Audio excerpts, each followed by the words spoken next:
آزاد کشمیر کے نومنتخب وزیر اعظم فیصل ممتاز راٹھور نے حلف اٹھا لیا۔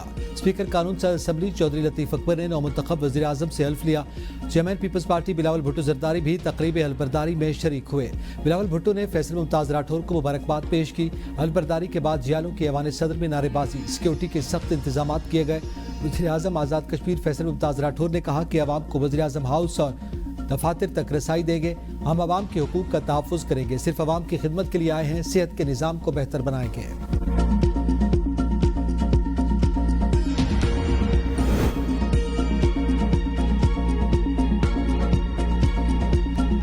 بلاول بھٹو زرداری نے مظفر آباد میں تقریب سے خطاب کرتے ہوئے کہا کہ کشمیر والوں نے ہمیں مینڈیٹ دیا مگر اس کو چوری کیا گیا۔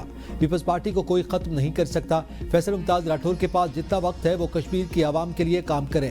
پی ٹی آئی کے دور میں آزاد کشمیر میں ہمارے مینڈیٹ کو چوری کیا گیا، ہمارا مینڈیٹ چھین کر کٹ پتلی کو وزیر اعظم بنایا گیا۔ پیپلز پارٹی کی جمہوریت کے لیے بہت قربانیاں ہیں۔ ذوالفقار علی بھٹو کو شہید کیا گیا۔ جہاں کشمیریوں کا پسینہ گرے گا وہاں ہمارا خون گرے گا۔ پی ڈی ایم کے دور میں آزاد کشمیر کا فیصلہ مان لیا تھا مگر دل نہیں تھا۔ ماضی میں جو فیصلے ہوئے اس کی وجہ سے کشمیر میں سیاسی خلا پیدا ہوا۔ وزیراعظم شہباز شریف کا فیصل ممتاز راٹھور کو فون وزیر اعظم آزاد کشمیر منتخب ہونے پر مبارکباد دی۔ وفاق کی جانب سے ممکن تعاون کی یقین دہانی، کہا آزاد جموں و کشمیر کے لوگوں کی ترقی اور خوشحالی وفاق کی ترجیحات میں شامل ہے۔ حکومت عوام کی فلاح و بہبود، معاشی ترقی، امن و سلامتی کے لیے آزاد حکومت کے ساتھ مل کر کام کرنے کے لیے پرعزم ہے۔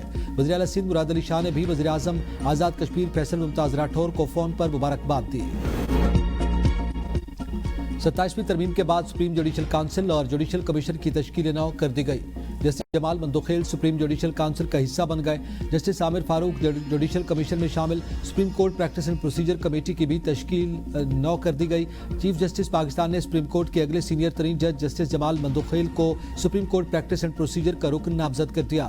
اثر نو تشکیل ادارے ترمیم شدہ آئینی اسکیم کے تحت احتساب، عدالتی تقرریوں اور طریقہ کار سے متعلق امور میں مرکزی کردار ادا کریں گے۔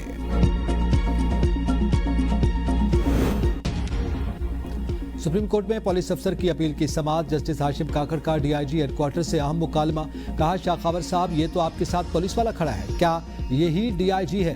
شاہ خاور نے جواب دیا جی مائی لارڈ یہی ہے، یہ دیکھیں یہ یہاں کھڑا ہے، ہمیں ڈرا رہا ہے۔ جسٹس ہاشم کاکڑ کے ریمارکس پر عدالت میں قہقہے، مزید کہا ارے بھائی ہمارے پاس تو ویسے بھی اب کھونے کو کچھ نہیں بچا۔ لاہور ہائی کورٹ کا فیصلہ کالعدم قرار، عدالت نے معاملہ ہائی کورٹ کو واپس بھجوا دیا۔ میرٹس پر کیس کا 2 ماہ میں فیصلہ کرنے کا حکم۔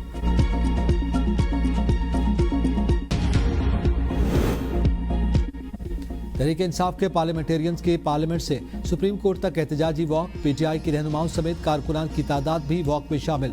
پی ٹی آئی رہنما اسد قیصر کا کہنا ہے کہ گرفتار کرنا ہے تو کر لیں۔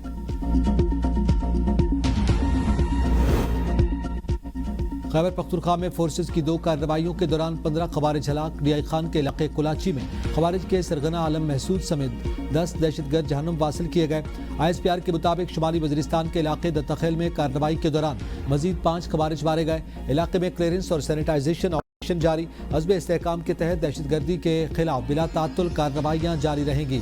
بھارتی اسپانسرڈ خوارج کے خاتمے کے لیے سیکورٹی فورسز اور قانون نافذ کرنے والے ادارے پرعزم۔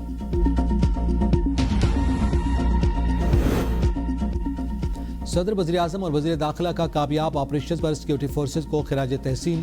صدر زرداری نے کہا کہ انتہا پسندی اور دہشت گردی کے خلاف قومی اتفاق رائے میں خلل ڈالنے کے لیے کسی سطح پر کوئی سیاسی چال یا توجہ ہٹانے کی کوشش برداشت نہیں کی جائے گی۔ وزیر اعظم شہباز شریف نے کہا عزم استحکام کے ویژن کے تحت سیکورٹی فورسز دہشت گردی کے خلاف بڑی کامیابیاں حاصل کر رہی ہیں۔ سابق وزیر اعظم راجہ پرویز اشرف نے 15 بھارتی اسپانسرڈ دہشت گردوں کے خاتمے پر فورسز کی صلاحیتوں کو سراہا۔ وزیر داخلہ محسن نقوی کا دہشت گردوں کے مکمل خاتمے تک آپریشن جاری رکھنے کا عزم۔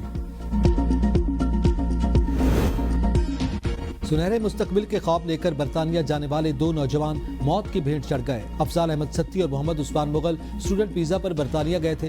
نوجوانوں کی عمریں 32 اور 34 سال تھیں۔ لندن میں مقیم تھے۔ حادثہ ہیٹنگ سسٹم سے گیس لیک ہونے کے سبب پیش آیا۔ نوجوانوں کا تعلق راولپنڈی کے علاقے کوٹلی ستیا سے ہے۔ افضال احمد 2 بچوں اور اہلیہ کے ہمراہ لندن میں مقیم تھا۔ عثمان کی چند ماہ قبل شادی ہوئی تھی۔